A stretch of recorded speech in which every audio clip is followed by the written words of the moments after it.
ஏன்னா சில பேர் வந்து கட்சியை விட்டு விலகி போகிறாங்க, நீங்கள் பார்த்துருப்பீங்க. ரொம்ப முக்கியமாக அடையாளப்பட்டவங்க அவங்க. நாங்கள் நீங்கள் சொல்கிறது புரியுது. இப்போது ஒரு கட்சியில் இனத்து உணர்வுகளுக்காக வந்தவங்க யாருமே கடைசி நிலை உள்ள வரைக்குமே நகர மாட்டாங்க. இந்த கட்சியை விட்டு வெளியே வரணும்னு நினைக்கவே மாட்டாங்க. ஆனால் தனக்குன்னு இல்லாமல் தன்னுடைய சுய சிந்தனைக்காக தன்னுடைய சுயத்துக்காக வந்தவங்க எல்லாருமே அப்படி தான் இருப்பாங்க. மாற்று அரசியல் கட்சிக்கு தான் போவாங்க. ஏன்னா ஒரு மனிதன் வந்து அரசியலை நோக்கி பயணிக்க ஆரம்பிச்சிட்டான்னா அவனால் அரசியல் இல்லாமல் வாழவே முடியாது. அப்போ அவனுடைய வாழ்வாதாரத்துக்கு அரசியல் முக்கியம் தெரிஞ்சுதான் அவன் வேறு கட்சிக்கு போகிறான். இன்றைக்கி அவன் எங்களுக்கு துரோகம் பண்ணிட்டு தான் போயிட்டுருக்காங்க. ஆனால் அந்த துரோகத்தையும் நாங்கள் பெருசாக பொருட்படுத்த மாட்டோம். நீங்கள் எப்போ பயணிக்க ஆரம்பிச்சீங்க? நான் நாம் தமிழர்கள் கட்சியில் 2010 பயணிச்சுட்ருக்கேன். எந்த விஷயத்தில் இருந்துக்கா மாறினீங்க? ஏன்னா அதுக்கு முன்னாடி வந்து நமக்கு திராவிட கட்சிகள் தான் இருந்தது. நம்ம அதுக்கு அடுத்து இதில் மாறி வரோம்ல, எந்த இடத்துல இருந்து அது ஆரம்பிச்சோம்? திராவிட கட்சின்றது பார்த்திங்கன்னா என்னுடைய பெற்றோர்களோட முடிஞ்சு போச்சு. என்னுடைய தலைமுறை ஆரம்பிக்கும் பொழுது நான் ஆரம்பித்தது நாம் தமிழர் கட்சியில் தான். என்ன மாற்றம் பார்க்குறீங்க அதில்? என்ன மாற்றம்? திராவிடத்துக்கும் தமிழ் தேசத்துக்கும் மாற்றமாக நீங்கள் எதை காப்பாங்க? திராவிடமும் தமிழருமே இதை கம்பேர் பண்ணும் பொழுதே தமிழர் மட்டும்தானே நம்ம இருக்கிறோம். திராவிடர்களாக இருக்கக்கூடியவங்க அவங்க வந்து ஆளணுன்ற எதிர்பார்ப்புகளை நம்ம விட்டு கொடுத்துட்டோம். இனி தமிழர்கள் வந்து ஆளட்டும். இது வரைக்கும் ஆண்டதில் நீங்கள் ஏதாவது நல்லது நடந்திருக்குன்னு நம்புறீங்களா? இது வரைக்கும் ஆண்டது இல்லைங்களா? நடந்திருக்கு. திராவிட ஆட்சியில் நிறைய நல்லது நடந்திருக்கு. அவங்க குடும்பத்துக்கு, அவங்க வம்சங்களுக்கு, அடுத்தடுத்து வரக்கூடிய அவங்க தலைமுறைகளுக்கு நிறைய நல்லது நடந்திருக்கு. மக்களுக்கு அதெல்லாம் நம்ம மக்களை தான்ப்பா கேட்கணும். பாவங்க. ஓகேங்க. இப்போ வந்து பெண்களுக்கான பாதுகாப்பு இந்த இடத்துல எப்படி நாம் தமிழர் கட்சி? நாம் தமிழர் கட்சியில் பெண்களுக்கு நீங்கள் பார்த்தீங்கன்னா 100க்கு 100% சொல்ல முடியாது. அதுக்கும் மேலே தாண்டி தான். ஏன்னா இதில் பயணிக்கக்கூடிய ஒவ்வொரு பெண்களுமே வந்து மற்ற ஆண்கள் பார்வைக்கு ஒரு சகோதரிகளாக தான் தெரிகிறாங்க. ஏன்னா மற்ற கட்சி சாதனைக்கு ஒரு பெண் வந்து வெளியே வர, அந்த பெண் வந்து தைரியமாக பேசக்கூடிய நிலையில் வந்துட்டாலே அந்த பெண் பாலியல் சம்பந்த ரீதியாகவும் நிறைய இருக்கக்கூடிய இடங்கள் ரீதியாகவும் வந்து நிறைய துன்பகத்தில் தான் அனுபவப்படுறா. அதனாலே வரவங்க எல்லாருமே பின்னோக்கே ஓடிடுறாங்க. நீங்கள் மற்ற கட்சியில் பாருங்கள், எத்தனை பெண்கள் இருக்கிறாங்கன்னு பாருங்கள். ஒரு வேட்பாளராக நிற்க வைக்கிறதுக்கு கூட பெண்கள் இல்லாத நிலையிலலாம் இருக்கிறாங்க. ஆனால் எந்த ஒரு கட்சி கூட்டணியுமே இல்லாமல் 117 இடம், 234 தொகுதிகளில் 117 இடத்துல பெண்களை மட்டுமே தன்னிச்சையாக நிற்க வச்ச ஒரே கட்சி நாம் தமிழர் தான். இதுவே வந்து இதை விட பெண்களுக்கு பெரிய பாதுகாப்பு என்ன வேணும்? இல்லை, அது வெறும் ஒரு ஓட்டு ஸ்டண்ட்டுக்காக தான் அப்படி பண்ணுறாருங்கிறாங்க. நீங்கள் அதை எப்படி பண்ணுறீங்க? அப்படி கிடையாது. வரவங்க எல்லாருமே அப்போது இன்றைக்கி மற்ற கட்சியில் உள்ளவங்களாம் ஏன் அவங்க வீட்டில் உள்ளவங்களை கூட்டிகிட்டு வரல? அப்போ அவங்களுக்கு அந்த பலவீனம் தெரியுதுல்ல. நம்ம வீட்டில் உள்ளவங்க வந்தாங்கன்னா என்ன துன்பங்களை அனுபவிப்பாங்கன்னுட்டுன்னு. இன்றைக்கி நாங்கள் பெண்கள் முன் வரோன்னா எங்கள் வீட்டில் உள்ளவங்களும் அந்தளவுக்கு சப்போர்ட் பண்ணுறாங்க இல்லையா? அவங்களால நாங்கள் முன் வரோம்ல. அப்போ நாம் தமிழர் கட்சின்றது எவ்வளவு பெரிய பாதுகாப்பான கட்சி. மகளிருக்கு முன்னெடுப்பும் மகளிருக்கு பாதுகாப்பும் ஆண்களுக்கு பெண்கள் இணை அப்படின்னு சொன்ன ஒரே கட்சி இந்த வரலாற்றிலே நாம் தமிழர் கட்சி மட்டும்தான். உங்களோட வீட்டில் எப்படிங்க இருக்குது? நாம் தமிழர் கட்சியில் போய் இணையிறீங்க அப்படின்னு உங்கள் வீட்டில் உங்களுக்கான இது எப்படிங்க? முதல்ல பெரிய வரவேற்பு ஒன்றும் கிடையாது.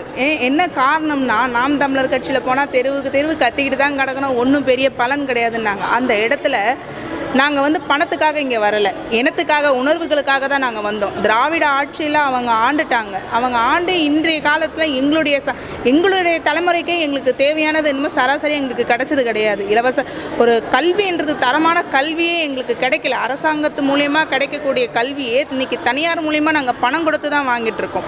தரமாக கிடைக்கக்கூடிய மருத்துவத்தையும் நாங்கள் பணம் கொடுத்து தான் வாங்கிட்டு இருக்கோம். அந்த மாதிரி சுயமாக கிடைக்கக்கூடிய வேலை வாய்ப்பு திட்டங்கள்லாம் நீங்கள் அந்நிய நாட்டவரை கொண்டு வந்து இங்கே திணிச்சிடுறீங்க. அப்போது மற்ற மாநிலத்திலேருந்து வரக்கூடிய வட மாநிலத்தவரும் இங்கே வந்ததுக்கப்புறம் எங்களுக்குன்னு என்ன இருக்குது இங்கே?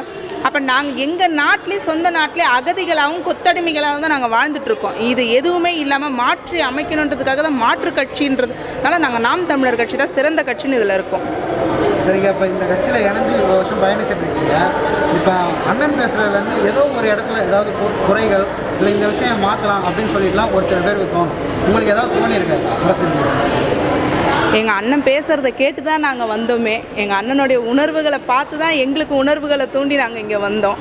அப்படி இருக்கும்பொழுது எங்கள் அண்ணனுடைய பேச்சில் நாங்கள் குறை காண்றதுன்றது அதில் நிலைப்படையாக நாங்கள் சொல்ல முடியாது. ஏன்னா சில பேர் வந்து கட்சியை விட்டு விலகி போகிறாங்க, நீங்கள் பார்த்துருப்பீங்க. ரொம்ப முக்கியமாக அடையாளப்பட்டவங்க அவங்க.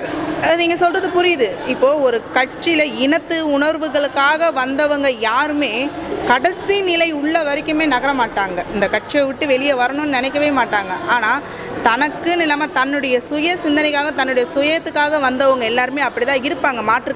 மாற்று அரசியல் கட்சிக்கு தான் போவாங்க. ஏன்னா ஒரு மனிதன் வந்து அரசியலை நோக்கி பயணிக்க ஆரம்பிச்சிட்டான்னா அவனால் அரசியல் இல்லாமல் வாழவே முடியாது.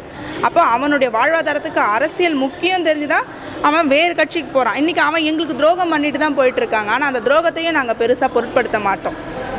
வாக்கு கேட்டு நீங்கள் போகும்போது உங்களுக்கான மரியாதை எப்படி இருக்குது? ஏன்னா இதுக்கு முன்னாடி பேசணும் சொன்னாங்க, உள்ளே போகும்போது சில பேர் முறத்து தூக்கிட்டு வந்தாலும் அடிக்கலாம் வந்திருக்காங்க, அந்த மாதிரிலாம் ஒரு விஷயம் இருந்துச்சு. இப்போ அந்த அளவுக்கு இல்லை. ஆரம்ப காலத்தில் அந்த மாதிரி இருந்ததுலாம் சொன்னாங்க. நீங்கள் அந்த மாதிரி ஏதாவது சந்திச்சிருக்கீங்க வாக்கு? நான் வாக்கு கேட்க போன இடத்துல இது வரைக்குமே அந்த மாதிரிலாம் நான் அனுபவிச்சேன். உண்மையாக சொன்னால் அந்த மாதிரிலாம் அனுபவிச்சதே கிடையாது. நானும் நிறைய இடங்களில் எங்கள் கட்சியில் ஆரம்ப காலத்தில் எங்கள் அண்ணன் மட்டுமே பேசிகிட்டு இருந்தார். பெண்களாலையும் பேச முடியும் அப்படின்னு ஒவ்வொரு பெண்களை உருவாக்கினார். அப்போ பெண்களாக இருக்கக்கூடிய நாங்கள் பேசுகிற இடத்துல கூட எங்களுக்கு முழுக்க மரியாதைகள் தான் அதிகமாக கிடச்சிது. நாம் தமிழர் அப்படின்னு ஒரு வார்த்தையை சொன்னாலே போதும், அதுக்குண்டான மரியாதைகளே எங்களுக்கு தனித்துவமாக தான் என்றைக்குமே கிடச்சிருக்கு. அன்றையிலேருந்து இன்றைய வரைக்குமே அதுக்குண்டான தனி மரியாதைகளை நான் அனுபவிச்சிருக்கேன். ஓகே, இன்றைய நாள் வந்து பார்த்திங்கன்னா மே 18 இந்த டைமில் வந்து அண்ணன் பேரறிவாளன் அவர்கள் விடுதலை அப்படின்ற விஷயமே சொல்லிட்டாங்க. எப்படிங்க இந்த செய்தி எப்படிங்க இருக்கு? இது வந்து மகிழ்ச்சியான விஷயந்தான். அண்ணன் பேரறிவாளன் வெளியே வராரு அப்படின்னும் பொழுது மகிழ்ச்சி தான். ஆனால் இருந்தாலும் அது சாத்தியத்தில் இவங்க கொடுக்க மாறுறாங்களே. ஆளுநரே வந்து தாராளமாக அவர் விடுதலை பண்ணலாம். ஆனால் இவங்க திராவிட அரசியல் கொண்டு வந்து அது இனத்தினுடைய துரோகம்னு வெளியே விடாமல் வச்சிட்ருக்காங்க. அப்போ அவங்க பேரறிவாளன் பண்ணது வந்து இனத்தினுடைய துரோகம்னா இவங்க பண்ணது என்னது? திராவிட அரசுகளுமே பண்ணது இனத்தினோட மாபெரும் துரோகம் இல்லையா? அப்போ எங்கள் அண்ணன் தமிழர்களுக்காக தானே போராடினார், தமிழர்களுக்காக தானே உருவாக்கப்பட்டது. அப்போ தமிழர்கள் வந்து முன்னெடுப்பு எடுத்து அவங்களுக்காக எடுக்கக்கூடியவங்க எல்லாருமே துரோகிகள்னா இன்றைக்கி தமிழரே இல்லாத இந்த திராவிடர்கள் எப்படி வந்து இவங்க சொல்லுவாங்க அவங்க வந்து முன்னெடுப்பு எடுக்கிறது தான் வந்து சரியானதுன்னு? இன்றைக்கி எங்கள் அண்ணன் வெளியில் வராருன்றது எங்களை எல்லாருக்குமே மகிழ்ச்சி. கடைசியாக ஒரே ஒரு கேள்வி, நீங்கள் வந்து இப்போ நாம் தமிழர் வருங்காலையில் அதாவது இப்போ 18 வயசு குட்டிக்கு வராங்க, உங்களுக்கு வாக்கு நீங்கள் இந்த கட்சிக்கு வாக்கு செலுத்தணும் அப்படின்னா எதை கலந்து? நாங்கள் சொல்ல தேவையில்லை, எங்களுக்கு அவங்க சொல்கிறாங்க. இன்றைக்கி நாம் தமிழர் கட்சி இன்றைக்கி என் வீட்டில் என் பிள்ளை இருக்குன்னா அடுத்த 5 வருட காலங்களில் என் பிள்ளை ஓட்டு போடக்கூடிய தகுதி வருது. அந்த தகுதியில் நாம் தமிழருக்கு மட்டும்தான் இங்கே முன்னெடுப்புன்னு சொல்கிறாங்க. அப்போது கல்லூரி படிக்க மாணவ மாணவிகளில் இருந்து மட்டும் தொடங்கலை, பள்ளி பயிலும் மாணவ மாணவர்கள் கூட தொடங்குறாங்க. இன்றைக்கி எங்களுடைய மாணவர் மாணவியர்கள் எல்லாமே இருக்கிறாங்கன்னா அவங்களாம் அடுத்த வாட்டி கேண்டிடேட்டாக நிற்கக்கூடிய தகுதி உள்ளவங்க தான் இன்றைக்கி 6வது 7வது படிச்சுட்டு இருக்காங்க. அவங்க முன்னே வரும்பொழுது நாங்கள் எல்லாருமே இன்னும் வீழ்ச்சி அடைஞ்சிருப்போம்.